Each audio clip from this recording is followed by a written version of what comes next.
Hello, hi everybody. This is Dre from the Growth Networking Group. Thank you so much for tuning in. I have an interior designer here with me today. I'm going to give her a chance to introduce herself, and then we'll dive into her story. So please go right ahead. Hi, I'm Liz McClellian. I own Noctis Interiors. Awesome. Been an interior designer for about 3 years now, and I have a background in architecture. Sweet. So architecture, interior design are two of the top priorities on my list of people to connect with. So I'm glad you have tapped into the top two. Yeah. They kind of go hand in hand. Yeah, you know? exactly. Yeah. I actually just got done with a meeting with Pacific Architects. Oh, I don't nice. know if you're familiar with, what was his name? Clifford. He was like vice president of that Older, company. yeah. Yeah, some solid stuff. He's been there for a while. Yeah. So I got to go meet with him. He was down the street, and just kind of talk story, glazing, windows, projects that they got going on, Nice. kind of stuff they're facing. So hopefully we can get into this conversation discussing that stuff. But take us as far back as you would like, and let us know practically how you got here. Okay. Yeah. So I moved out here to Hawaii when I was freshly 18, graduated college, went to school originally for civil engineering. Nice. I had an uncle that was a civil engineer. I thought I was good at math, and I knew that he made a lot of money, so I was like, let's do that. Yeah. It was not for me. I see. Not for me. I see. I was not as good at math as I thought I was. Okay. So how long were you doing that for before you realized? For about a year, and it was Okay. mainly like prereqs. And then I don't know. I've always been like a straight A student, so at that moment, I got my first D in Calc 2, and I was like, oh no, this can't be for me, you know? Right. So yeah, I kind of pivoted and talked to that uncle, and he was like, you've always been more creative, like maybe you should look into architecture. And luckily UH had architecture. I originally thought about interior design, but that wasn't an option at UH, and I didn't really feel like transferring, and Interesting. I was like, yeah, whatever, we'll just do it. I had no clue what architecture even meant, the word. I was just like, my uncle said do it, so whatever, you know? Yeah. So yeah, got into studio, first just right out the gate, and Nice. if anybody knows about that, that is like hell in school, pretty much. Wow, tell us a little bit more about it for those that might not know. Yeah, I mean, it builds community, for sure, I will say that. But studio is basically a 4-hour class twice a week where you are making physical models, drawings, learning more about the creative side of architecture, and kind of getting into design.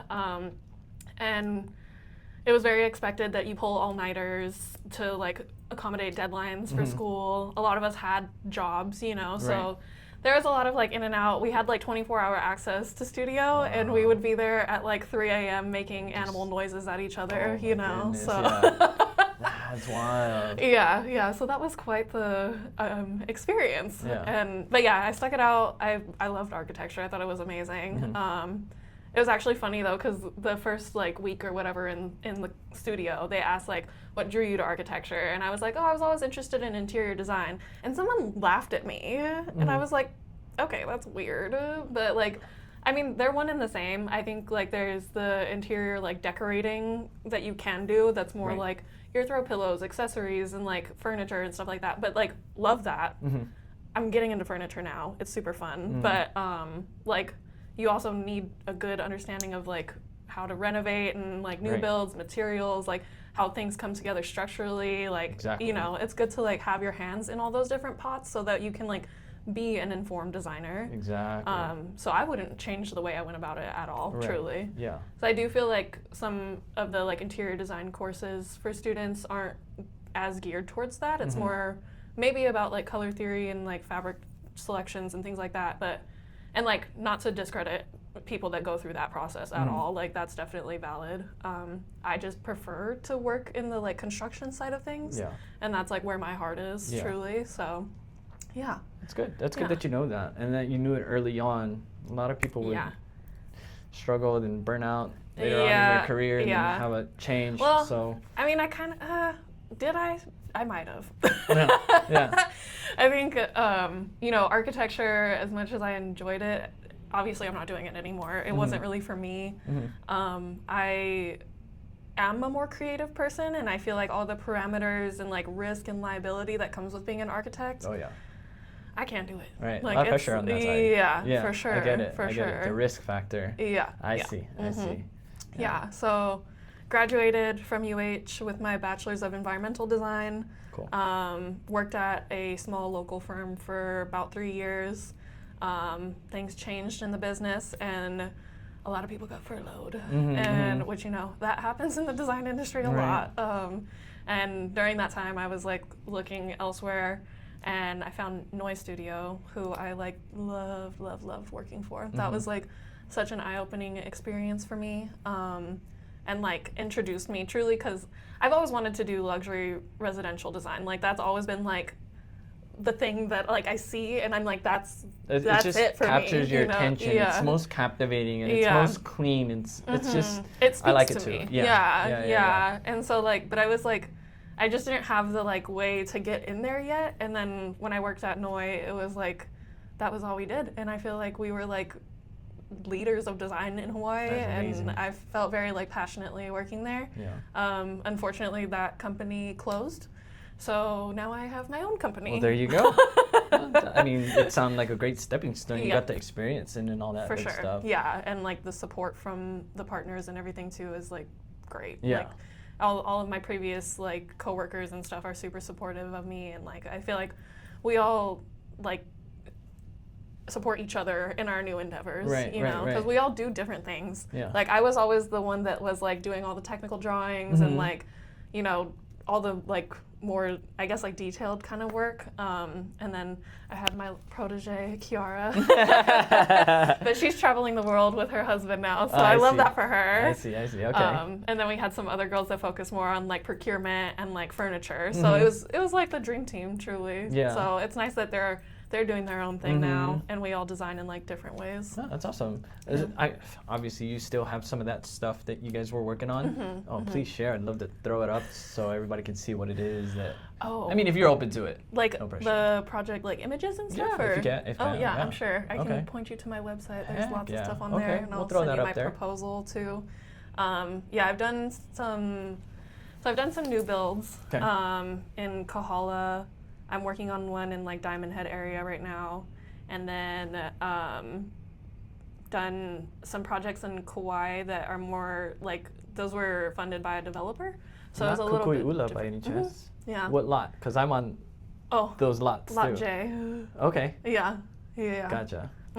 Yeah, Lot J was my baby. We were gonna do Lot B, but that one fell through, as some projects do, you know. I see. So yeah, but yeah, those ones are really fun. I was there last week. Oh really? Lot 4. Oh, okay. Lot 4, lot 19, 18, and then 24 and 25 as well. So Noi also did 14. Okay. But I didn't really help as much on that one. Yeah. Okay. Yeah. Nice. Yeah, so that was really fun. Yeah. And I don't know, I kind of love working for developers. Yeah. As long as they're not like cheapskates, you know. Like these developers cared about quality and like the like end product. Like they want to sell beautiful homes, not just like slap something together. Yeah. So that like makes a huge difference for sure. But that's good. Yeah. Right on. Oh, what are you working on right now that you can potentially share with us? Ooh, I do have a furniture installed tomorrow actually. Okay. That's up on like Wailea Iki Ridge, and that is gonna be super cool. Oh, nice. Yeah, the kitchen is like a dream. It's archipelago marble, which took us like quite a while to find the correct slab, but we nailed it, and I think it's amazing. Nice. But yeah, that one's gonna be really fun. I'm excited to see it come together. They're still working on the exterior though. Gotcha. Well, share some if you want to throw them up on this video so I can, overlay it and share with everybody. That'd be great too. No, that'd be awesome. Yeah, and then I do have some projects that are a little further out, but I'm doing some actually condos at the Kahala Regency. Okay. So I have 2 condos there, working with like a local custom mill worker, and like a real estate agent that I love, and he takes care of me. You know. Oh, there you go. Nice. Yeah. Shout out. Okay. Cool. Yeah. I guess we're at a point of the conversation where you got here, you graduated, your studio, you put in your time, your hours. working with, other people on other islands and things like that.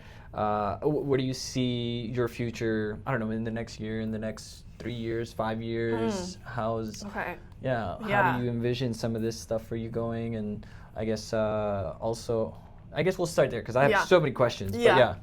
I mean, well, so in the next year, I definitely want to hire an office manager. There you go. I don't want to do all the All that admin stuff. work. Yeah, it's understood. like not for me, but I am enjoying the process right now and like just trying to understand the business side of things because I don't want to be like unknowledgeable about my business. But it would be great to delegate that to someone else. I enjoy those conversations. So maybe like off camera we'll kind of discuss some of these things and adventure into that space of business and entrepreneurship and admin and office and bop. Okay, cool. Yeah, it's funny because actually one of my cousins, she went to school for business and now she's like kind of getting into the design side of things, whereas like I'm like the reverse of her. Like I understand the design and I'm like, business can't be that hard, right? Yeah. There's things that you need to build and systems you got to put in place for it to operate and And like don't talk to me about marketing because oh my god, I cannot. Yeah. Well, hopefully you can use some of this for your marketing. There you go. Yes, chop thank it you. up, clip it, do whatever you want with it. Okay, gotcha. So the follow-up question, if I can remember here, I asked you 1 year, 3 year, 5 years. Oh yeah, I guess that was only 1 year. Yeah, no, that's fine. I'm super curious. My brain is cranking right now just because I had some coffee before I came. I guess a dream project you have in mind. Share with us like a dream project. Is there something that's like, something, or even like a milestone, something tangible, reachable? I feel like a project with no budget.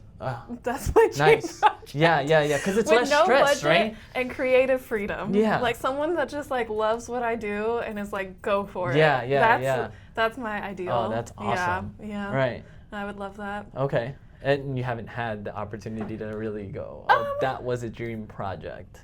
No. Yeah. Oh, right. no, I've definitely felt that way. Oh, okay. Like 10 times over. Oh, yeah. nice, I think nice. the dreams just keep growing. But, like honestly, all of the houses that I've designed, I feel like those are dream projects to me. Like they are, like something I would not have imagined that I would create probably like 5 years ago. Like if you asked me this, I'd be like, what are you talking about? Yeah. I did that? Yeah. So, that's crazy. That's good. No, I feel like I have reached many, many dreams. Yeah. Nice. And like even just being a business owner, not that I ever dreamt of that. It kind of like happened upon me, but it just felt natural, Yeah. But yeah, like little Elizabeth would be so proud of me. Of course. Yeah. I mean, at this very moment, I'm proud of you. For you to be able to jump into something like this, it's not easy. So, when we met just about 2 months ago maybe, and had that conversation of architecture and interior design, I don't know much of it. So for those of you guys that are out there who are listening and are interior designers or architects, come talk to me. Let me know because Liz, you're my first one to be able to get a little deeper into this conversation. So where are we? We're about the 15-minute marker already. Okay. So how long is your podcast? I mean, we can end it here if you want. Wow. But I would like, as an interior designer with architecture experience, what are some of the key things that you can leave of value for the listeners or the viewers? I mean, I guess speaking more so to homeowners, I would say having one person who's making the decisions is gonna save you time and energy. I know that's not always reasonable. Some people like to have their hands in the design, but I do feel like a lot of the back and forth that happens is there's too many cooks in the kitchen. And even if it's a couple and you guys agree on things, you might hear your friends say, oh, you should do it this way. But you should do it how you want to, Of course, because you're going to be living in the house, right? You're going to be seeing and experiencing it every single day. Yeah. And then I guess speaking to other designers or people that are interested in design, I feel like there's a market for everything, follow your passion and you will find what you want to do for sure.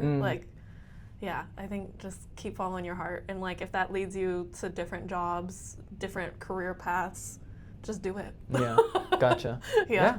I mean, I live by that too. Just do it. This podcast stuff is me just do it. Yeah. Right? Yeah. You know, That's so great. I get it. I totally get that. I guess before we wrap things up, for again the viewers and the people listening, if you could describe your work, if you could tell us in depth a little bit about, you know, how you approach things, your mind, how you think, you know, from blank slate to end goal. Okay.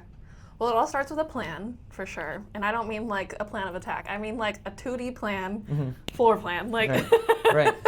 like Blueprint, it's super important to know like how people flow through a space, what your priorities are, how we can accommodate them in like the given parameters. You know, is it a renovation? Is it a new build? Because with a new build, there are no parameters. You get whatever you want, you know? Exactly. And like with renovations, there's a bit of compromise that happens. But like my goal as your designer is to give you as close to I can as what you want, you know? I feel like that's like number one. And like, then we can get into like the concept and materials and all the like nitty gritty. But I feel like function always comes first for me, you know, and you'll find a way to make that aesthetically pleasing. Right. So yeah, I think that's kind of like where my process starts.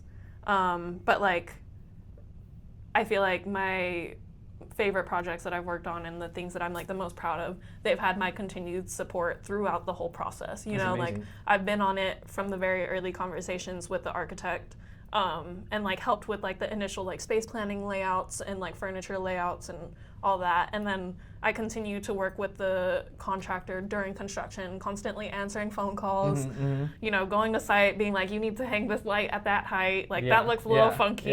What's happening here? You know? So like the continued support throughout the process is super important too. Like I feel like some people don't see the value in it maybe, but I would just say like, I have an eye for this and I've been doing it for years and years, and I know how overwhelming the process can be, especially if like this is like your first time doing construction and trying to understand all the like language that people use and all that. I feel like that's where I shine, is like I can help understand like what the contractor is saying and like simplify the process. Which is great. And a lot of people, I guess, drop their guard a little bit in a way to trust you more because of the fact how simple and easy you make it. Right? That's my goal though. I want homeowners that are paying me good money to feel supported and like not have to have a million questions. And like I can be the one answering those questions, you know? Exactly. Well, shoot, sis, thanks for taking the time to do this. Of course. Is there anything else that you want to let the viewers know about you, your company, or anything like that? Let's, I guess, go with where can they find you and how would they find you? Well, so my Instagram is Noctis, Noctis _interiors. Same thing on Pinterest. Cool. Have a website. If you're interested in starting a new project with me, you can fill out a form on my website or just shoot me an email, which is also listed there.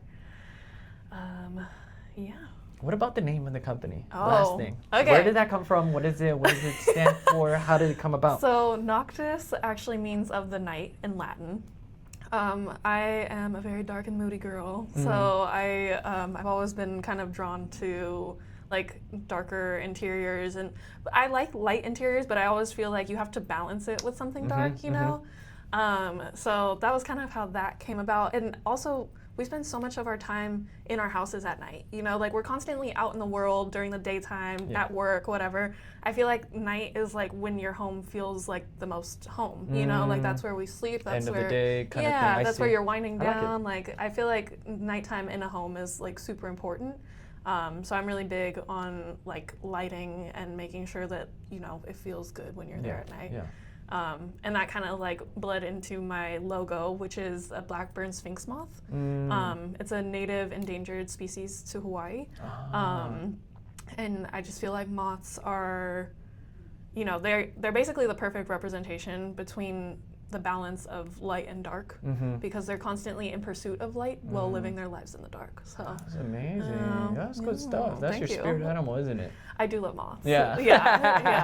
I've actually never seen a black-burn sphinx moth, but I would say like the black witch moth is like, you know, I feel like a lot of people feel that connection to like their ancestry with that, and definitely like whenever I see them, I feel that too. Yeah. So, yeah, I'm Solid. moth girly. Right on. That's a cool little fun fact about you. Thanks for sharing. Yeah. So yeah, you guys, if you need any of her services, shoot her a DM, give her a call, find her on Pinterest. You're actually one of the few that, you know, go on that platform. And I know you don't like talking about marketing, but I think Pinterest is something that's really solid, and I might talk about that at our next event. Fair. Yeah, and then maybe you can share something if you want. Okay. Yeah. Great. Cool. Well, I appreciate it. Thanks for taking the time to do this. Thank you. You guys, this is Dre from Growth Networking Group. Aloha. Thanks for tuning in. This is Liz from Noctis Interiors. Thanks for listening. Go. See you guys.